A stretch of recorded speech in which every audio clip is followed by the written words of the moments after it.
Sure, I will. There we go.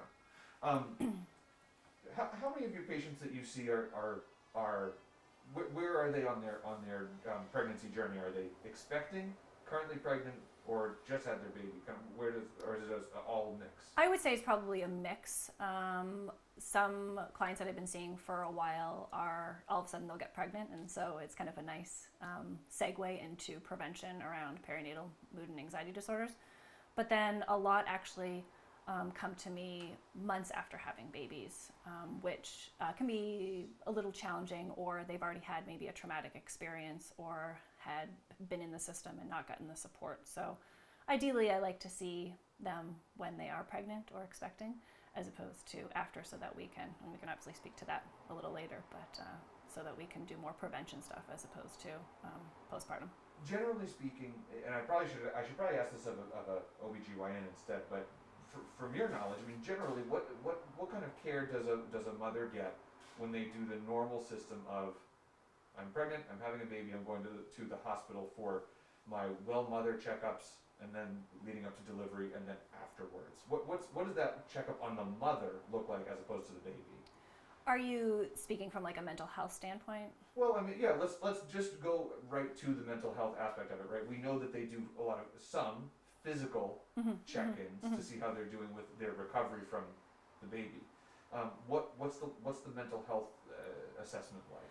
It's hard for me to speak on that because it really depends from, I think, physician to physician or practice to practice. But from my clients, what I've heard is that they might have a little screener that goes in about depression, maybe oftentimes like after the baby's born. Some clients, if they do have the resources, they might be able to go through a perinatal, what's it called? I'm blanking on that, like baby prep classes. Oh yeah, like Mommy Me, thank you, classes through certain agencies or their physician's office. So they might get some knowledge, them and their partner might get some knowledge around, postpartum, what baby blues looks like, around anxiety, depression, trauma. But from my understanding, it's not very extensive. Why do you think that is? Are they focused more on the health of the baby and the mother's physical recovery? That would be my assumption, is that they're focusing more on getting the baby to full term. The health and mental health, unfortunately, has always kind of been at the back burner. Why do you think it takes a back seat? Stigma. I would imagine that physicians don't have enough time to ask about mental health. From a number of my clients, they've said they filled out those screeners and they might score high on maybe depression or anxiety, but sometimes it's not discussed, or it's you scored high on anxiety, how you doing? Can we increase your, medication or not? Or, and I think it's also with regards to moms not wanting to report that they're struggling. There is a stigma around mental health, as I'm sure you're aware of. And I see it no different than in moms. A lot of society says, you're having a baby, this is so exciting, it's going to be such an amazing time of your life. And no one really wants to be the Debbie Downer and say, this is going to be a huge adjustment. You're going to have hormonal changes and emotional changes, and a large percentage of folks are going to experience some anxiety, depression, OCD, maybe trauma after the birth. No one really wants to tell you that.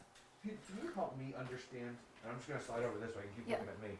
Can you help me understand some of the differences between what would be stress, then maybe sadness? Well, actually, those are two kind of different tracks, but they are all interwoven. Let's start with anxiety. Mm-hmm. Can you help me understand, or at least for a mom, or I should say a new parent, right? What's the difference between stress around having a child, anxiety, postpartum anxiety, and then similarly with depression, right? Like sadness, depression, and postpartum depression. How do those differ?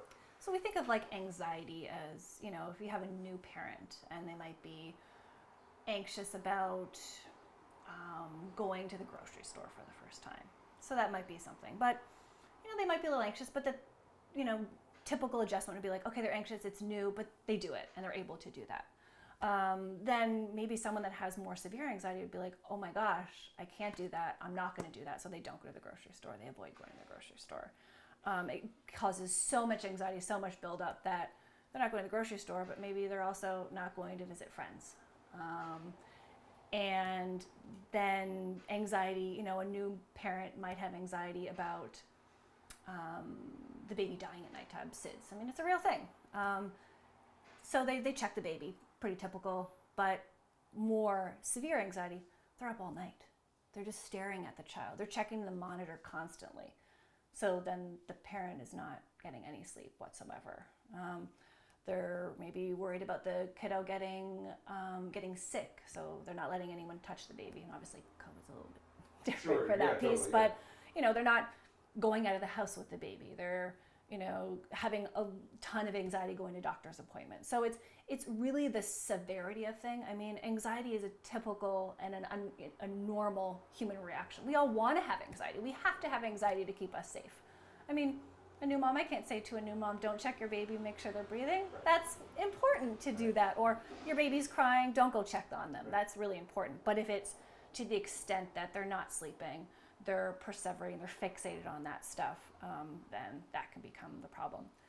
I was just gonna say, it's when it starts to interfere with your daily life, right? Absolutely. Yeah. Okay. Yeah. And so same thing for depression. Mm-hmm. So what does that look like? How do you differentiate? I think between somebody when a doctor says, "Oh, you've got the baby blues," versus you have postpartum depression. Is there a difference between the two? And what do those look like? Yeah, mostly where I see and what's found in the literature is baby blues.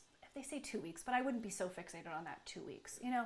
After, parent comes home, adjusts, their body is starting to heal, their sleep is starting. Sleep is a huge thing for parents, especially with newborns.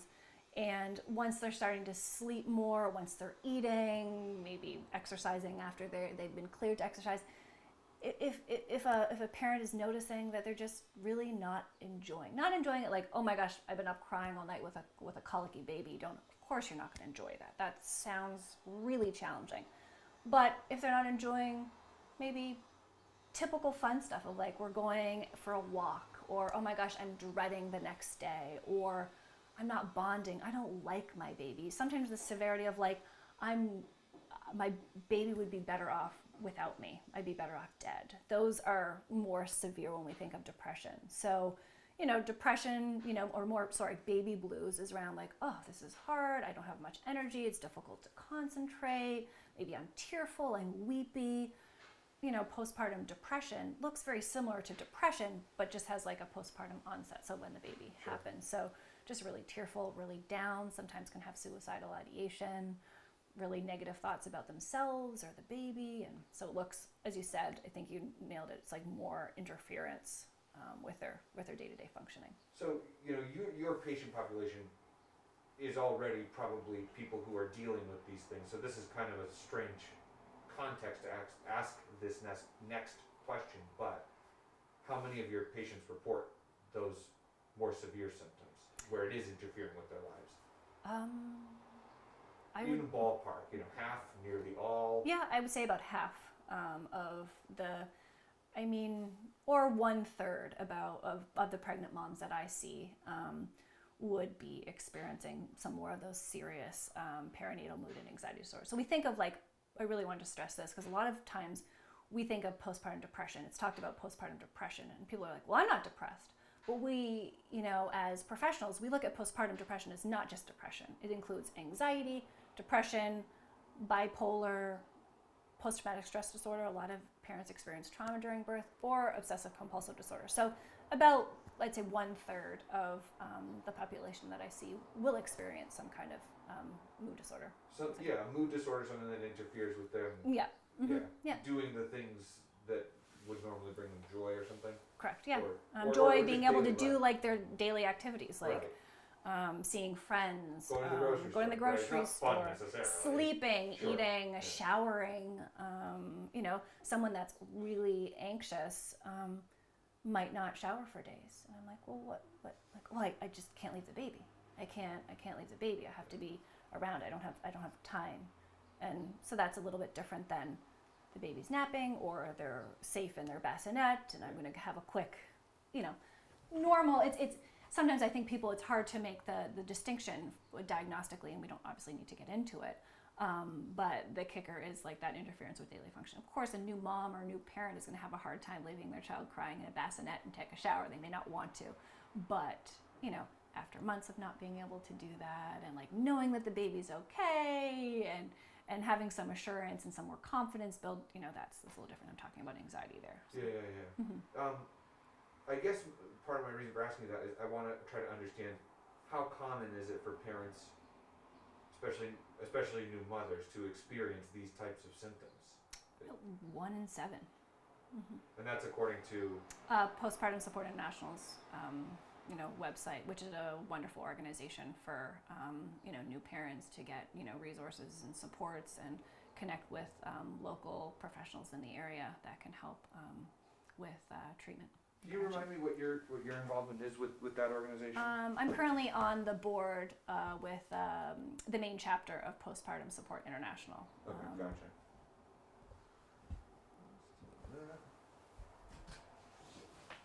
It's a new chapter. Oh, is it new? Well, it's funny. We said it's like relatively new, but it's probably been 5 years. But then COVID happened, so we kind of went on a hiatus. Yeah. So.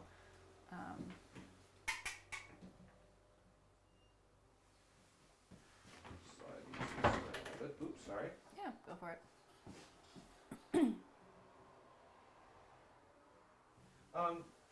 So, and I figure, since this is a reality for us, I know we're 2 years into this, but how much has the pandemic has the pandemic increased the frequency with which moms are experiencing this? Because I know that just anecdotally in my experience, that was a big part for her.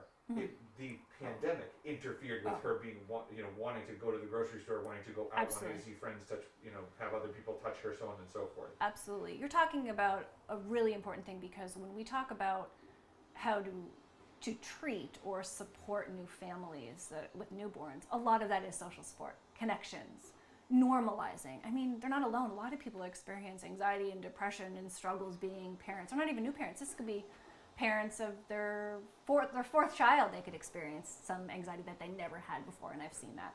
So the pandemic definitely, not being able to have a birthing partner in the delivery room is huge. And not having family come and visit or hold your baby or give you food or do a night shift, or a lot of parents not feeling comfortable having a postpartum doula come in and look after their baby because of COVID. Or what I really like to recommend to a lot of my clients is getting connected in the community with other moms or other parents. And with COVID, it's been, a lot of these programs have been cut or are only happening virtually or not at all. Now, of course, that's changing now. But now with COVID, vaccines aren't out for little ones. And so parents are experiencing a lot of that anxiety around, can I go out and have my, I need to socialize, I want to socialize, but I'm putting my child at risk to do this. And so absolutely, it's a huge barrier. It's a reality, and so that anxiety increases. We talked about earlier. The parent who may not want to go to the grocery store because they're anxious doesn't go to the grocery store. COVID's around, doesn't go to the grocery store. Now COVID's around, doesn't go to the library, doesn't see friends, and gets much more isolated. And now we're 2 years into this, or 2.5 years into this, and they're like, well, I've never taken my child out of the house, right. And so then that becomes much more challenging. Then we think of, from the depression standpoint, of not having people around to talk and connect and hold your baby while you take a shower, or clean your house while you're trying to sleep. Those are things that are so important. Or drive you somewhere when you can't walk after delivering a baby or something. So all that stuff that just compounds it so much more. So when a parent is going through pregnancy, or a couple is going through a pregnancy, whether it's their first or whether it's their third or fourth or whatever, and they're cognizant of maybe their partner might have underlying a baseline level. My wife, I know she deals with anxiety. Oh, yeah. I know she deals with depression. What should the new parents do as they kind of go through that course of treatment leading up to the birth and after the birth? Mm-hmm. Or you help me just help figure out where that works, that they should be doing to advocate for something. Absolutely. It's really good, I think, when people, if they're aware of their own mental health. That's the piece. So just being aware of, like, hey, I'm an anxious person, or I struggle with depression, or I'm on bipolar and I'm on this certain medication, or I'm on depression, I'm on this medication. I don't want to speak too clearly, specific medications, but it's like, okay, I know I have some of this stuff. It's a huge adjustment. So being aware that is a risk factor, not a guaranteed, but you could be it can exacerbate it, right? Thank you. Yes. Yeah. So, leading up to, whether you're trying to get pregnant or you're newly pregnant, talking to your prescriber about if you're on medications, like, is this healthy for baby? Is this not healthy for baby? The mom's health is so important just to the baby, but a lot of moms, especially, well, not necessarily new moms, don't want to have anything in their body to risk anything to their baby. But oftentimes there's so much research so much about medication is safe during pregnancy. So I kind of went on a tangent there, but that's really important to, start that conversation with your primary care. Okay, I'm anxious, I'm, worried about this, or if you have a therapist, talk to them about that. Not just like being screened, but having that dialogue of, I like to get a baseline of how they're functioning. Okay, you just got pregnant. Cool, let's talk about how you're doing. How are you anxious? Are you agitated? Are you worried? Are you depressed? Do you have suicidal thoughts? That's not a big proportion of my clients, but I just say that I don't want to scare people by just talking about suicide all the time. Oh, That's yeah, why I no, said that. Yeah, but it's a big part real, of it. Yes. Right? Are you up all night? How are you eating? So really get a baseline of like, okay, cool, your anxiety is pretty moderate right now, but let's keep monitoring that. And so then, going into pregnancy, we'll talk to that about that again, and then after pregnancy, keep having that discussion, because one of the things is postpartum, mood and anxiety disorders don't spike until 4 months after pregnancy, oftentimes, and I don't want to get into all the reasons why, but a lot of the, one of the reasons is the supports are gone. People think everything's fine, and, then there's spikes. So it's like, oh my gosh, I should be fine. So going back to that is really having, you asked a question about like what to do, right? Or what I would do. Sorry. Well, I think more of what I was curious about was, do you feel like these new parents are going to have to self-advocate? Because kind of the train of this interview and this discussion has been, it seems like in some cases they might not be getting comprehensive. Correct. Okay. Yes, thank you. Yes, absolutely, to self-advocate. I've noticed more of a shift just over the last couple of years, and it's obviously just my perception of when I've talked to my clients. It's not a huge, sample size. Pervasive, right? Yes, but the providers are talking a little bit more about it, and obviously I talk about it with my clients a lot and normalize it. But it still comes as a shock, I think, to a lot of new parents of like, wait, this is what it's like.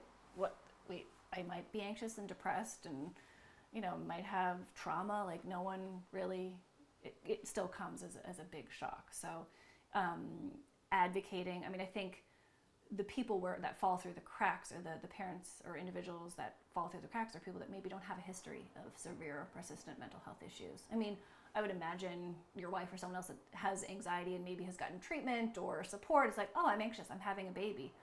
Maybe this might be, have some cognitive awareness, versus someone that's going through life and all of a sudden, shoot, I'm feeling off. And then there's that stigma of like, gosh, I'm pregnant. I'm supposed to be happy. I'm supposed to love this, and just like shoves that under the rug, where it's hard to advocate when you don't want to talk about it. Or there's this stigma. If I tell my doctor or my OB that I have all these intrusive thoughts of maybe harming myself or my baby, I don't want to do it, or I think I'd be better off dead, or gosh, I have nightmares, or all the time of something happening, or I'm up all night, or I'm not sleeping. No one wants to talk about that because they're worried they're going to take the baby away, or think they're crazy. So I think it really has to start with, all right, this can happen to you, and this is what it looks like, and if this does happen, these are some people that you can talk to, and really stress that. And it could be happening. I had a conversation with colleagues of mine around, when you're pregnant, people tell you a lot of information. right? They tell you like, Yeah. oh, you know, do this or do that, and we're trying to figure out, we're laughing, like, is this a protective mechanism that you're just not hearing the bad stuff? Or this actually isn't provided to you? Like, are people actually educated, like, somewhat about, you know, birth trauma or perinatal mood and anxiety disorders? But you're just pregnant and I can't hear it.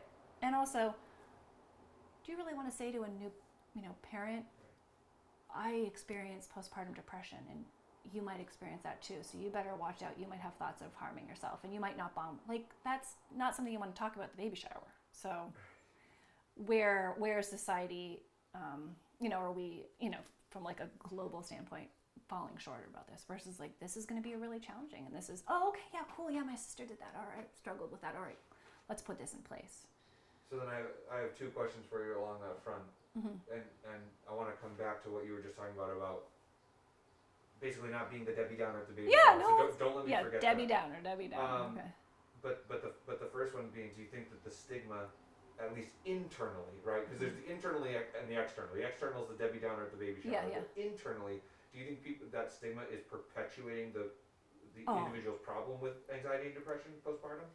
From like the individual. Being So like, I'll speak to gosh, both. I Yeah. can't Oh, talk about absolutely. this because I don't want anybody to think I'm crazy Yes. or a bad mom. Absolutely. And I think there's stigma from both. So just say I was, I had a baby. My child's maybe 17, and I experienced postpartum anxiety. And you just delivered, and you're experiencing it. There's stigma for me to say I experienced so much anxiety, I was a wreck, because I'm embarrassed. I don't want to share that. So therefore maybe you are, but you don't want to share it to me because I look like I have it all together. I'm on the PTA, Sure. and so there's stigma so much around I'm going to be judged as a bad mom versus it's so common, but not many people talk about. Similar probably to like abortions or miscarriage, you know, that people Yes. don't want to, it's uncomfortable to talk about. But the more people talk about, oh my God, I'm not alone. You experience that too. I mean, I in my clinical practice, I like to, you know, self-disclose when it's appropriate and just about like, yeah, it's hard. And the amount of times when I say, oh, that was so challenging. I remember being a mess when, you know, that happened. And mom's like, really? You struggled with, you know, sleep training, or you were really tired, or you didn't shower for a couple days, or, you know, it just like blows our mind. Or, oh my gosh, you have other clients that have done that? Yeah. It's like I've literally like told them something amazing. And that's what's really powerful about the work. But you don't need a doctorate to do that. I mean, it'd be wonderful if people just more openly discuss that. But the pressure of mostly, you know, but birthing parents is, gosh, we have to have this all together, and we have to look great, and we have to look pretty, and our babies need to look pretty, but they could still be struggling. That person has it all together. Because it's supposed to be a happy time. Absolutely. It's supposed to be. Absolutely. Supposed to be. And so how do you tell that to parents who are struggling, right? That whole concept of supposed to be. I mean, at least in my personal experience, it was both. Like, and it is both. My kid is 2. And like, there are days where she's saying, I love you, Daddy. And I'm like, oh my God, my heart is melting. And then I try to put her shoes on to get her in the car to go out the door. And I'm like, oh my gosh, I'm going to lose it. Yeah. I mean, how do you explain to your patients that it can be both? And how do they receive that? I like to say that you could have mixed emotions. You can love something and hate it at the same time. You could say, I'm so happy I'm a parent, but I'm not really liking what's happening right now. You know, or sometimes you could say, I mean, when we think of becoming a parent, there is a lot of loss and grief in general, of loss of your own identity, loss of your independence, loss of being able to leave your house whenever you want to on that same. So I like to frame it like, you can still be sad or grieve or miss or wish you had that part of your life, but be thrilled that you have a child. Or maybe some days you're not thrilled that you did this. That is normal. That's not a perinatal mood and anxiety disorder. That's normal. That's all those adjustments. But the more we talk about that, I mean, I was talking to colleagues about, the more we talk about this, you can actually prevent this from happening. Just talking about it, not feeling, I mean, a lot of like mental health stuff is being worried that something's going wrong and you're abnormal or crazy or you're a bad person, and then that just, you know, fosters, more, depression or more anxiety versus, oh my gosh, I don't have to love being a parent all the time. Or not necessarily a parent, I don't have to like this stage. Or what's happening right now. But absolutely, you said with your daughter, it's like, oh my God, I love you, Daddy. Oh my God, you're the sweetest. I'm so glad this happens. Like literally 2 seconds later, they're screaming. You're like, oh my God, it's just like whiplash all the time, right? Yeah. You had said that the postpartum mood disorders usually don't kick in until around 4 months after the baby is born, and then a big part of that is losing those supports. I would imagine something, if moms are able to get it, maternity leave, right? People wanting to come and see the baby, people wanting to come and help you out around the house, to do those things that like new parents really struggle with, keeping the house clean, taking a shower, like those basic life things, right? So once we hit that roughly 4-month mark, what should, and I would imagine for the new parent who gave birth, the new mom, it's probably harder to self-identify. How can a partner be supportive in that? What should they be looking for around that time? As far as behavior changes, mood changes, that identity, that and not necessarily 4 months. I mean, people can have birthing individuals can have a perinatal mood anxiety disorder even like during pregnancy. You can get, but so things to look for is just changes in their regular, their baseline kind of functioning. If they're, more agitated, more annoyed, if they're noticing like the communication, or what they can do, you want to say, what they can look for, or what they need to do if it starts to. How can they help, right? Because I think we'll know. Yeah. I hope people will know. Wow, you are way more irritable than normal, and it's not just because of lack of sleep or the things that are interfering, right? So what can you do to be supportive as a partner? Really not judge. Instill hope that this can get better, and ask what you can do to help. And sometimes a mom may not know what they need. And sometimes they do. Like, a lot of moms will say to me, I don't need someone to come and hold my baby. I need them to clean my house. I need them to do my laundry. But maybe some mom might say, I've been holding this baby for 8 hours. I need you to hold my baby. And I just want to take a nap. So offering that type of support, holding and not judging their irritability and agitation. Like, yeah, this is really hard. Listening, communicating, not taking it personally. I think also for supports, maybe getting their own supports. I mean, perinatal mood anxiety disorders doesn't just affect the mom, it affects the dad or the partner as well. I mean, it's not just hard for the mom, it's hard for the dad. So if the partner is recognizing that they're having a really hard time getting those supports themselves, because, if you're having to deal with the mom or the partner that's really agitated or really depressed in bed all day and you're caring for the baby most of the time, that's going to be really taxing too. Offering to make meals, making sure they're getting nutrition, making they're getting outside, doing sunlight, all the stuff that we think of in, self-care, regular mental health 101. But also recognize that it can be slow, but with help, things do get better. This isn't for forever. So really, being patient, being there, communicating.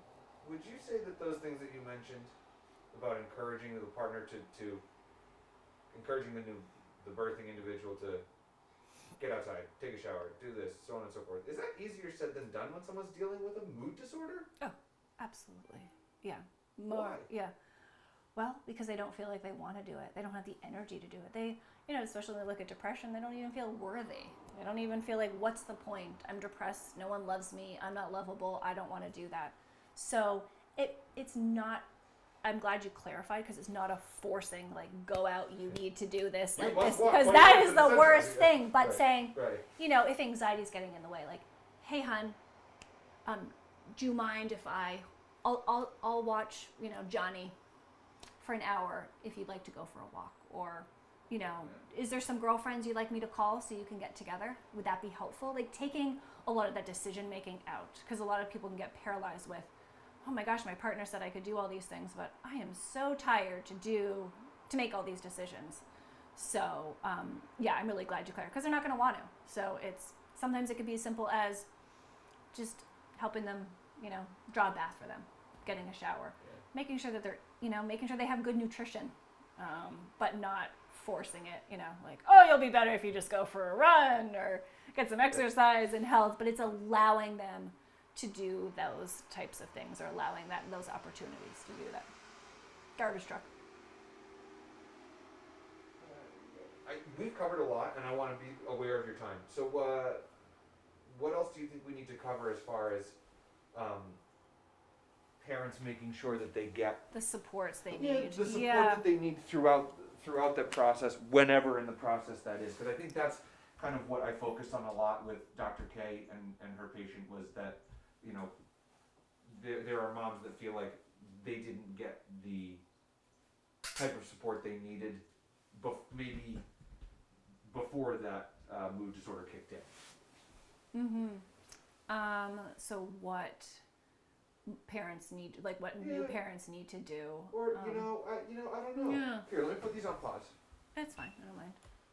I'll ask you. Yeah, and I don't mind saying it needs to start with the OBs or primary, but I will say that I've seen the from my perspective, the clients that come to me early that have been referred to me by OBs or pediatricians are the ones that are less likely to. So you're saying it perfectly. So we'll just say it now. Yeah. So who are the most successful in terms of dealing with the potential mood disorders that come? Absolutely. I mean, I think when I have seen clients that have been referred to me by their OBGYNs when they've been pregnant, or maybe pediatricians slightly postpartum, those have been the clients that I have seen that have had the most success, that they have been identified, they've talked to their healthcare providers, properly identified, maybe through a screener, or maybe just through a genuine conversation of like, how you doing? Are you bonding with the baby? Are there days where you can't get out of bed? Are you anxious? Just being a human. And then saying, you know what, I think you're really struggling with anxiety and depression or trauma. And those have been the ones that the clients that I've seen that have shown the most success, that they've been properly screened, they've talked about it the most, and then they've been into me, or they've maybe they don't even need therapy. Maybe they're just talking to their OB and they're getting on the right medication, or they're getting the right supports of like, let's bring your partner in and see what they can do for supports around having you have some time to yourself to sleep, or let's get you a sleep coach or consultant. So early and thorough intervention seems to be the key. Absolutely, yeah. So that we can put stuff in place for that fourth trimester, for after baby. There's so much focus on, oh my gosh, the baby shower, and let's get everything planned, and what we want our birth to look like, but we kind of miss that important piece where these newborns are so dependent on us. So where it becomes more challenging is when I've seen clients come to me and maybe it's an OB or maybe it's not. Maybe they Googled it themselves, and that takes a lot of courage for a new mom or new parent to be like, postpartum depression, and then they come about me through a website or whatever. That's hard because it's the first time they're talking about it, the first time it's been identified, and oftentimes it is months later, as opposed to, oh my gosh, I have a support team, I have my OB, or I have my midwife, or my doula. I met with my doula, and they talked to me about that. I have some trauma, and I think I need to talk to someone or get some more support, because they're saying it doesn't seem like it's normal.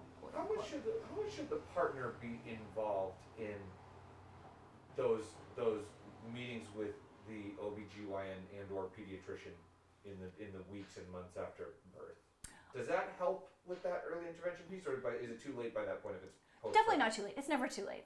I mean, I really think I like partners to be involved as much as possible. I recognize that there's obviously demands with work and COVID and whatnot, but it's really helpful for both parents, especially to go to those early classes, to know about that stuff, to know about prevention, so they can look like, oh my gosh, my wife is really irritable, or she's not sleeping, or she's checking the baby numerous times. That doesn't seem right.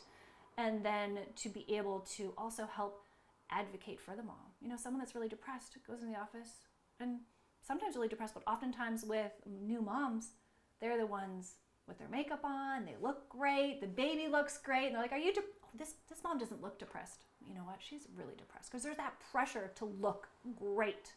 And so they don't look depressed often like your typical depressed or anxious individual. And so having a partner there to be like, no, she's really struggling. Like, we're up all night. And there's forms and screeners, actually, not screeners, but Postpartum Support International has a wonderful form that you can click, and I can send it to you. Click, like, I'm feeling this way, and just give it to your provider. So if you're feeling overwhelmed of I don't really want to tell you that I have intrusive thoughts, or I'm really depressed and I can't get out of bed, the client can just click it in and just, like, when you go to your OB or pediatrician, be like, here, I want to give this to you. So it takes the dialogue out of it, of, sometimes just facilitating that conversation. The awkwardness. Yeah, that awkwardness Yeah. for some folks that might be challenging. So really, as I think we'd said, like, it starts with, the medical healthcare provider, because not everyone sees a mental health provider. I'm gonna have you say that last part one more time. Okay. It It starts with the medical provider, because not everyone, when they're pregnant, has a mental health provider. So, and it's a mental health issue. So and I just wanted to do that because they were working they on were cars out they there. were. Did you get what you needed? .com. Mm-hmm. Okay. Well, you even have a little keypad too. Nice, that's the best. Oh, I do. I upgraded during COVID. Yeah. My husband's like, well, he had his computer, and I was like, yeah, we should probably get one of those. All right, what else do I want to send you?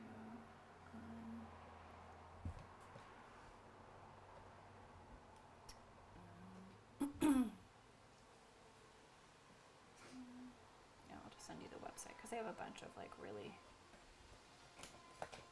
And that's why we were really stoked that we brought the training. We had 90 people, and not all 90 people were from Maine, but it was so neat, because I'd already done the training like years ago, but I went on it just because it was nice to, like, connect with people. But it was, the feedback we got was like, oh my gosh, this was so informative, we didn't know. And even if we just got like 10 other providers, we had,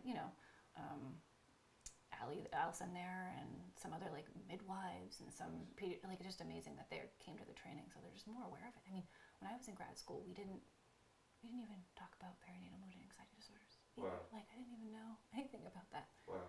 Like, it was kind of, I think we watched maybe one video on, like, intrusive thoughts around, like, stabbing your child, but Right. Not about that huge adjustment period. Well, which and I think it's it's crazy. yeah.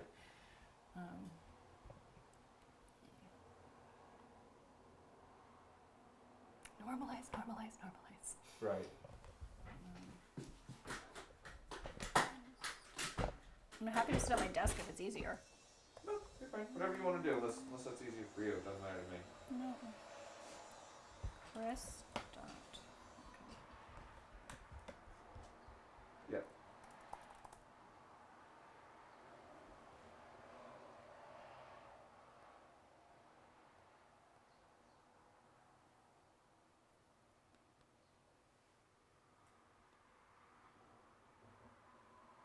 When are you're planning, you said airing it on the 28th, you said? Yes. Yep. And I'll follow up with you and everybody. We'll see the promotion for it too. That's when you do your, I don't think I've watched them that too. Well, this one just happens to be on a Tuesday. Oh, okay. I think normally we do it on Thursdays. That's great. Was that your push to do it? No. That's great. My marketing director. That's great. Who dealt with. No, I meant with postpartum stuff. Yeah.